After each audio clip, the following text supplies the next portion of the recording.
And thank you for coming by. I hope you come and visit us again. I tell you. Thanks for having me, Joe. We're trying to get the other state reps out there as the things heat up a little bit. And I wish you the very best in your continued service in District 32. Thank you, Juan. We'll be back after these messages, and stay tuned for more. I think you're going to like our other guests that are coming out as well. But we thank Juan Garcia and salute to all of his constituents out there in District 32 when we come back. Thanks.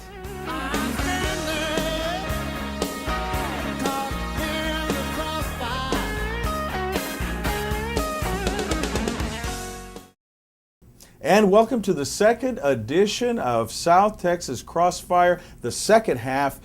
You're listening to Joe Flores, your host, attorney at law. And let's not forget about our sponsors, Impact Credit Group USA. We've got the MatthewsLawFirm.com. Our new sponsor, Rhodes-Vela.com. You can reach Tom Rhodes or Phil Vela, Rhodes-Vela.com. Great firm with offices all over and a nationwide practice. And also Vasquez Flores Home Health, taking care of our seniors. And let's not forget, and I want to underline this, Tommy Holbein, Impact Credit Group USA, who's helping out with people to restructure their lives financially. Call or go by his website and has all the information for you, Impact Credit Group USA. And let's not forget, before we get off on this interview, which I guarantee you guys are going to find very interesting, let's not forget that we are here on KTMV here in Corpus Christi, in San Antonio, Time Warner, and CBS in Laredo.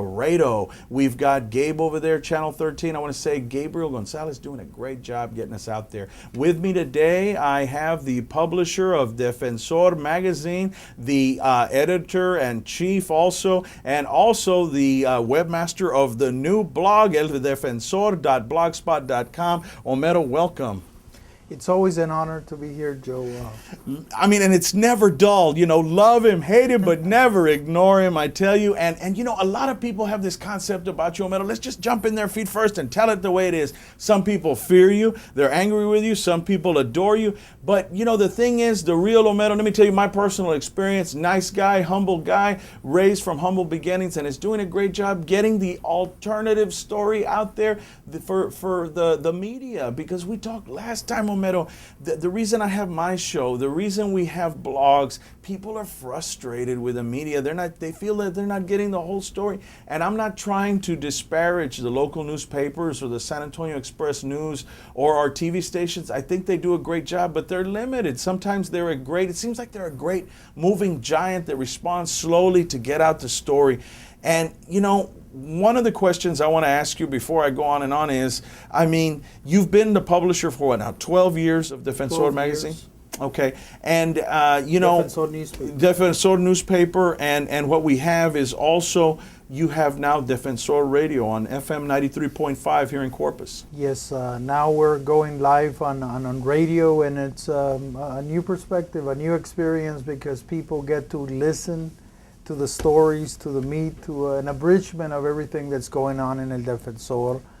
Plus, they get to hear editorials, the latest news. Hot editorials, let me tell you, ladies and gentlemen. And the other thing I wanted to say was, this is not your first rodeo in radio. You've been asked to be on Clear Channel. You were on with Bob Jones on conservative radio. When I first heard you were on there and I first heard you, I said, what in the world is Homero Villarreal doing on radio? And that radio, you know, a lot of people put people in a box, you know. They say, here's a Hispanic publisher, what's he doing on conservative radio? But it brought a fresh perspective. And I know Bob Jones enjoyed having you on there, and so did Gifford. And you brought a different perspective. Tell me a little bit about your experience there on conservative radio. Well, El Defensor has always had a following. The El Defensor was started out as an underground newspaper. The traditional media was not meeting our needs. We started our own paper there in Robstown. But then the audience became so huge, all these ranchitos and Atlas, and everybody wanted El Defensor. So we grew. Now we serve something like 11, 12 counties, you know. El Defensor circulates every 2 weeks that we come out. A huge network, but we have always been close to the people. We have always felt the pulse of the community, of the little guy, the small businessman, the community out there bringing their concerns. And usually it's people with little resources against the giants. Conservative radio, I was amazed. I never solicited any radio station to be on, and I never have. Knocked in my door, do you want to be a program? Wow. And then here I was, I've had confrontations with everybody from Orthodox Democrats in one corner to ultra-right on the other side. And then, both of them hitting me, turning me into a tortilla, right? But hey, I like Mexican food, so I stay healthy. Yeah. And trying to do the corn now, my identity's there, and my love for the little guy, and that's what El Defensor is. The concept of El Defensor is more than just Homero, Villarreal. No, the Defensor are the activists out there, be they Democrat or Republican or Independent. If they're out to bring out the best in their community, to tackle the issues, to go after the bullies. It's been an alternative media where people have come to us from every walk of life. And I think people that get to know me, that get to know the paper, get to know the people that orbit around this particular movement, feel that it is a genuine movement to help the little guy. And that's why conservative radio brought us in, because we bring a following. And you bring a Hispanic block of votes, and also people, not just Hispanics anymore, it's people, regardless of race and creed, religion, that are feeling ostracized. They don't feel like they're part of, it's the haves and have-nots. The middle class is eroding. We're 2 paychecks away or 1 paycheck away from poverty. Most of us can't afford health care. It's the working poor. Well, these are the things that are going on. Exactly, Joe. But also in media is that pretty much mainstream media has been co-opted.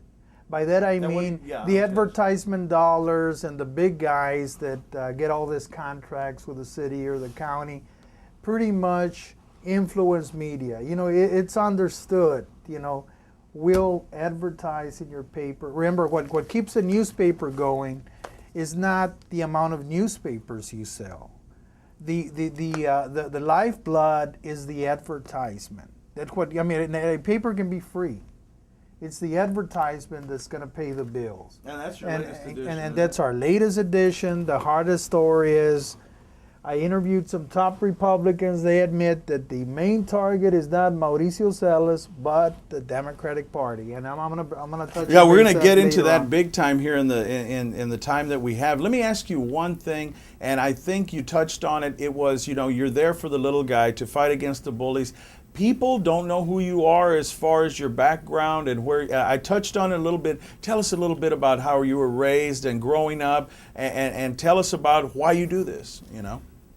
Well, I grew up in a small community of Robstown in the barrio of Casablanca, low-income neighborhood with all the odds against me, and there amidst my people, I found inspiration. Believe it or not, my eldest sister, she moved to Harvard. She lives in Boston right now. She gives to the Harvard Trust Fund. She said, Homero, come down here and attend Harvard and do all this stuff. And I said, no, my corazón, my heart is here, So I went on, got a bachelor's, and I went on and got a master's. And in College Station. Then I attended College Station. I got 2 masters, by the way. I have 2 master's degree. I worked on my doctorate, didn't finish my dissertation.